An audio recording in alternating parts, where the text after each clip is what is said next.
নমস্কার, হাই নিউজে সকল দর্শককে স্বাগত। আমি শ্রীপর্ণা রয়েছে আপনাদের সঙ্গে। বৈঠকে বলার সুযোগ পাননি, নীতি আয়োগের বৈঠক থেকে ওয়াকআউট করলেন মুখ্যমন্ত্রী মমতা বন্দ্যোপাধ্যায়। বৈঠক শেষ হওয়ার আগেই বেরিয়ে এসে তার মন্তব্য, আমাকে 5 মিনিটও বলতে দেওয়া হয়নি, মাইক বন্ধ করে আমাকে অপমান করা হয়েছে। নীতি আয়োগের বৈঠক শুরু হওয়ার 2 ঘন্টার মধ্যেই বেরিয়ে আসলেন মুখ্যমন্ত্রী মমতা বন্দ্যোপাধ্যায়। আপনাদের পরিষ্কারভাবে বলছি, আপনারা বাজেটে আমাদের বঞ্চনা করেছেন। আপনারা বাংলার সমস্ত উন্নয়নের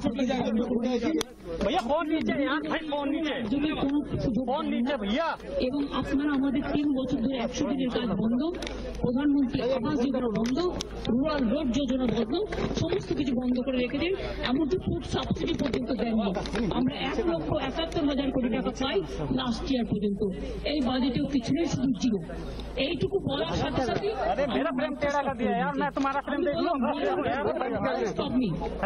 I am only attending. You should be satisfied that instead of that, you are giving more scope to your party, your government, and you only me on behalf of opposition. Only I am there, and you should my বন্ধ করে দিচ্ছেন। সপ্তাহ শেষে ফের রেলে যাত্রী ভোগান্তির আশঙ্কা। রেললাইন রক্ষণাবেক্ষণের জন্য আজ এবং কাল শিয়ালদা ডিভিশনে একগুচ্ছ ট্রেন বাতিল করা হয়েছে। পূর্ব রেল সূত্রে খবর, 27শে জুলাই রাত 11:30 থেকে 28শে জুলাই রবিবার সকাল 7:30 পর্যন্ত ট্রাফিক ব্লক থাকবে, যার জেরে বেশ কিছু ট্রেন যেমন বাতিল হয়েছে, তেমন বেশ কিছু ট্রেনের যাত্রাপথও ঘুরিয়ে দেওয়া হয়েছে। কিছু ট্রেনের সময়সূচিও পরিবর্তন করা হয়েছে। শনি রবিতে মোট 25টি লোকাল ট্রেন বাতিল করা হয়েছে। শনিবার আপ ডাউন মিলিয়ে একজোড়া নৈহাটি ব্যান্ডেল, একজোড়া শিয়ালদা শান্তিপুর এবং একজোড়া শিয়ালদা রানাঘাট, একজোড়া কল্যাণী সীমান্ত নৈহাটি লোকাল বাতিল করা হয়েছে।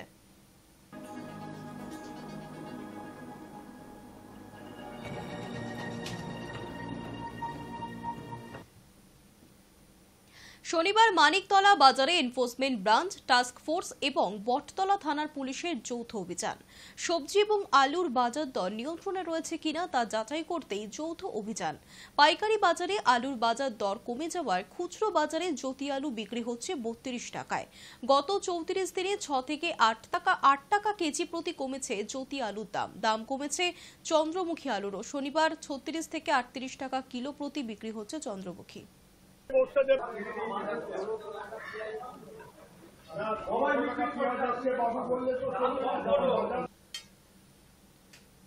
সদ্য বাজেট পেশ করেছে কেন্দ্রীয় অর্থমন্ত্রী নির্মলা সীতারামন। সেই বাজেটে বাংলার জন্য নতুন কোনো ঘোষণা করা না হলেও মেট্রো প্রজেক্টে বাড়ানো হয়েছে বরাদ্দ। তবে কি বাংলা কোনো নতুন ট্রেনই পাবে না আপাতত? এই প্রশ্নই উঠছে বিভিন্ন মহলে। এরই মধ্যে রেলমন্ত্রী অশ্বিনী বৈষ্ণবের সঙ্গে দেখা করলেন মালদার উত্তরের সাংসদ খগেন মুর্মু। সাধারণ মানুষের সমস্যা মেটাতে কোন কোন ট্রেনের প্রয়োজন সেই তালিকা রেলমন্ত্রীকে দিয়েছেন তিনি।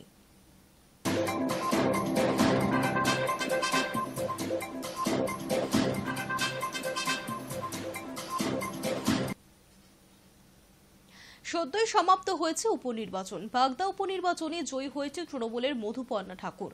তবে মধুপর্ণা এখনো পড়ুয়া, কলেজে পড়েন তিনি। একদিকে রাজনীতি, অন্যদিকে নিজের কেরিয়ার, দুটিকেই একসঙ্গে সামাল দিতে চান বিধায়ক। শনিবার বিধানসভার অধিবেশন শেষ হতেই ছুটলেন তিনি পরীক্ষা দিতে। পরীক্ষা ভালো হয়েছে কি 1.5 বছর থেকে মানে কোর্স থাকে 1.5 বছর এডিএফএস কোর্স এটা মানে প্রতিদিন মানে একটু একটু পড়লে মানে কভার আপ হয়ে যায়, সেজন্য অত কষ্ট হয়নি, আগে থেকে প্রিপারেশন ছিল, সেজন্য এক্সামটা ভালো হয়েছে। এটা জাস্ট একটা ছিল কি আজকাল কম্পিউটারাইজড একদম মানে জেনারেশন হয়ে গেছে, সবকিছুই কম্পিউটার। এটা একটা দুটো কোর্স করেছিলাম, মাই সাজেস্ট করেছিল কি আইটি আর এফএটা করে নিতে, সেজন্যই এটা করা। হ্যাঁ, একটা মেয়ের তো চাকরি সবাই থাকে কি ইন্ডিপেন্ডেন্ট হোক, নিজের একটা সেলফ ডিপেন্ডেন্ট একটা নিজের একটা ইনকাম হোক, সেটা সবাই চায়, আমি চাই, সবাইরা চায়। এখন যখন আমি হয়ে গেছি এটা, বাট ওইটাও আমার চালিয়ে যেতে হবে। যখন এমএসসিও আমি কন্টিনিউ করে যাচ্ছি, এই এক্সামটাও আমি কন্টিনিউ করে যাচ্ছি, বাই বোথ সাইড আমি ব্যালেন্স করেই যাবো, আগে এগিয়ে যাবো। এটিএম বসানো নাম করে এক ব্যক্তি থেকে 12 লক্ষ টাকা প্রতারণার অভিযোগ। আসানসোলের বারাবণী থানার পুলিশের হাতে গ্রেফতার 3 সাইবার অপরাধী। বারাবণী থানার অন্তর্গত পানুরিয়া গ্রামের বাসিন্দা চিন্তামণি চর নামের এক ব্যক্তির অভিযোগ করেছেন তার কাছে এটিএম বসানো নামে 12 লক্ষ টাকা নেওয়া হয়েছে। ঘটনার তদন্তে নেমে বারাবণী থানার পুলিশ মধ্যমগ্রাম এবং বাসদ্রোণী এলাকা থেকে অভিযান চালিয়ে 3 জনকে গ্রেফতার করেছে। ধৃতদের কাছ থেকে উদ্ধার হয়েছে 40টি মোবাইল ফোন, একটি ল্যাপটপ। সাংবাদিক বৈঠকে জানিয়েছেন ডিসি ওয়েস্ট সন্দীপ কারা এবং এসিপি হীরাপুর ইপসিতা দত্ত। মধ্যমগ্রামে কল সেন্টারের আড়ালে সাইবার প্রতারণা চালাতো এই ধৃতরা, যেখান থেকে এটিএম বসানোর নাম সহ বিভিন্ন ফাঁদে ফোন করে প্রলোভন দেখিয়ে প্রতারণা চক্র চালানো হতো।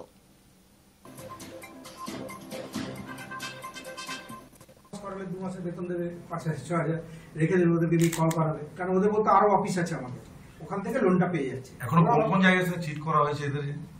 সেগুলো আমরা ডিটেইলস পেয়েছি, আমাদের ল্যাপটপে আছে, তারপরে অনেক পেমেন্টের স্ক্রিনশটস আছে, সেগুলো ফার্দার আমাদের অ্যাকাউন্টস আর ভেরিফিকেশন করতে হবে। আর খাতাতেও অলরেডি আমরা অনেক খাতা পেয়েছি যেখানে স্ক্রিপ্ট দেওয়া আছে, মানে ওরা যে ছেলেমেয়েদের রিক্রুট করতো তাদেরকে আগে স্ক্রিপ্ট প্র্যাকটিস করাতেন, তারপর সেই প্র্যাকটিস করে সেই স্ক্রিপ্ট অনুযায়ী ওনারা বলতেন, করে অ্যাটলিস্ট ধরুন পার্সোনাল লোন, হোম লোন, এগুলোর জন্য প্রসেসিং ফি হিসাবে ওরা কিছু অ্যামাউন্ট নিয়ে নিত, সেটাও অলরেডি চিটেড। তারপর হয়তো ফার্দার আরো যদি টাকা ওনারা রিকভারি করতে পারতেন ওদের থেকে বের করতে পারেন, সেটাও চিটেড। এইভাবে বিভিন্ন ওয়েতে, মানে কখনো ওনারা এটিএম বসানোর নাম করে, কখনো ওরা লোনের নাম করে, বিভিন্ন টাইমে বিভিন্ন মোডাস অপারেন্ডিতে, বিভিন্ন স্ট্র্যাটেজিতে they have actually cheated the innocent people. তো অনেক লোকের নাম আছে, অনেক লোকের নাম্বার আছে, পুরো খাতা, আমরা অনেক খাতা পেয়েছি কল সেন্টারে। এরা 3 জন তাহলে মাস্টারমাইন্ড ছিল, ইনি মাস্টারমাইন্ড, এবং আরো লোকজন আছে। মানে এরা কত, মানে এরা এখনো অবধি কতজনকে ইনভলভমেন্ট করেছে? সেটাই আমাদের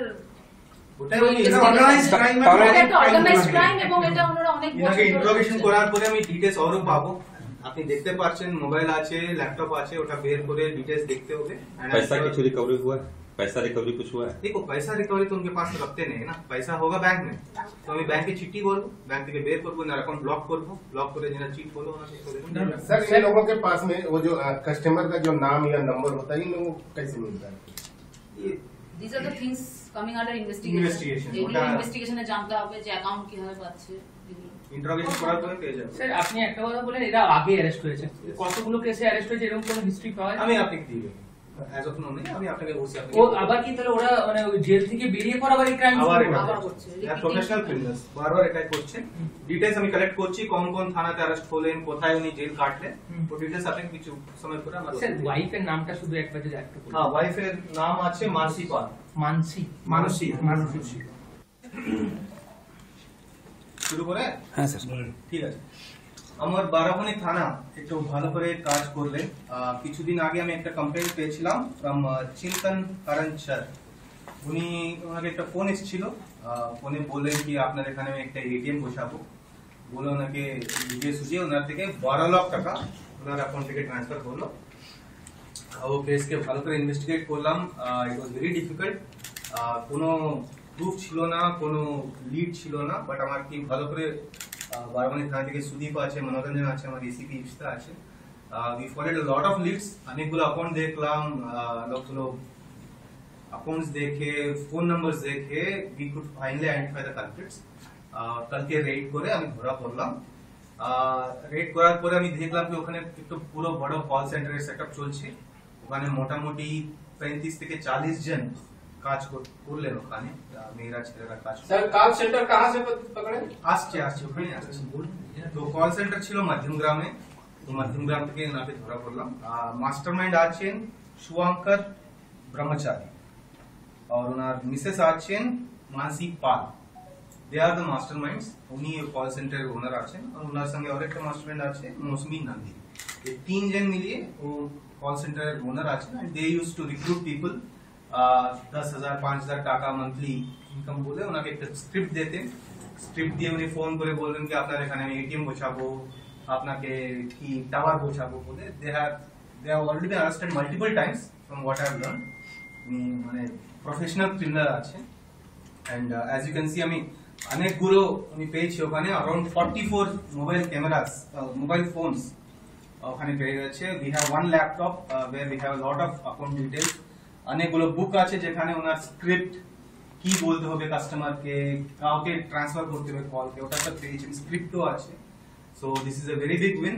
আমি আশা করি আফটার ইন্টারোগেটিং আমি और লিড পাবো। অনেক লোক যিনি মানে আমি চিটেড, ওনাকে একটু আমি জাস্টিস দিতে পারি। সোয়াইন ফ্লু এবং ডেঙ্গু প্রতিরোধে আগেভাগে উদ্যোগ পৌরসভার। পৌর এলাকায় স্বচ্ছতা আনতে নোংরা জলাভূমি পরিষ্কার। বসিরহাটের সীমান্ত থেকে সুন্দরবনের 10টি ব্লক এবং 3টি পৌর এলাকায় জ্বরে আক্রান্ত রোগীর সংখ্যা বাড়ছে। সেই সঙ্গে নতুন আতঙ্কের নাম সোয়াইন ফ্লু।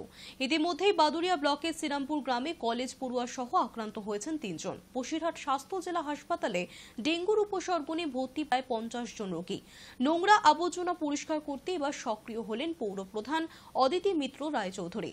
পাশাপাশি বাড়ি বাড়ি গিয়ে জ্বরে আক্রান্ত রোগীদের নাম, পরিচয়, তাদের ঠিকানাও লিপিবদ্ধ করা হচ্ছে। পাশাপাশি বিনামূল্যে বিভিন্ন স্বাস্থ্য পরীক্ষা, অন্যদিকে ওষুধ দেওয়ার ব্যবস্থাও নিয়েছে বসিরহাটের স্বাস্থ্য জেলা এবং বসিরহাট পৌরসভার স্বাস্থ্য কেন্দ্রগুলি। অন্যদিকে পুকুর বেআইনিভাবে ভরাট যাতে না হয় তার জন্য বসিরহাট পৌরসভার পক্ষ থেকে কড়া ব্যবস্থা নেওয়া হয়েছে।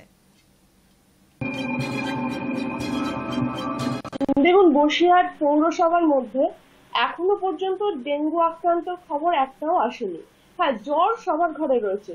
সোয়াইন ফ্লু কিন্তু একটাই পাওয়া গিয়েছিল, তারপরে এখনো পর্যন্ত আসেনি। ওটা কোনো একটা স্কুল থেকে হয়তো ছড়িয়েছিল, কিন্তু শহরের মধ্যে এখনো আমরা সোয়াইন ফ্লু বা ডেঙ্গু প্রকোপ পাইনি, আশা করছি পাবও না। কারণ আমরা আমাদের SWM প্রজেক্টের মাধ্যমে সব বাড়ি বাড়ি যেমন ময়লা তুলছি, তেমনি বাজারগুলোতেও বা রাস্তাঘাটেও দেখবেন যে এখন কোথাও আর ময়লা পড়ে থাকে না। তো ময়লা, মশা মাছির যদি প্রকোপটা কমে যায় তাহলে অটোমেটিক্যালি আমাদের অসুখ বিসুখটাও কমে আসবে। বর্ষার কারণে সামান্য ফ্লু, এটা আমরা ছোট থেকে দেখে আসছি।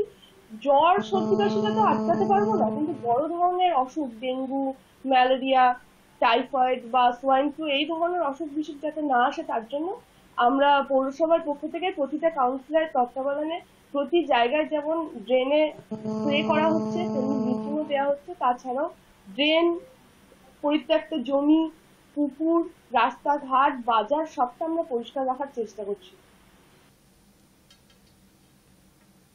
নিউজ টুডে এখনকার মতো এই পর্যন্তই। দেখতে থাকুন হাই নিউজ, নির্ভীক, নিরপেক্ষ।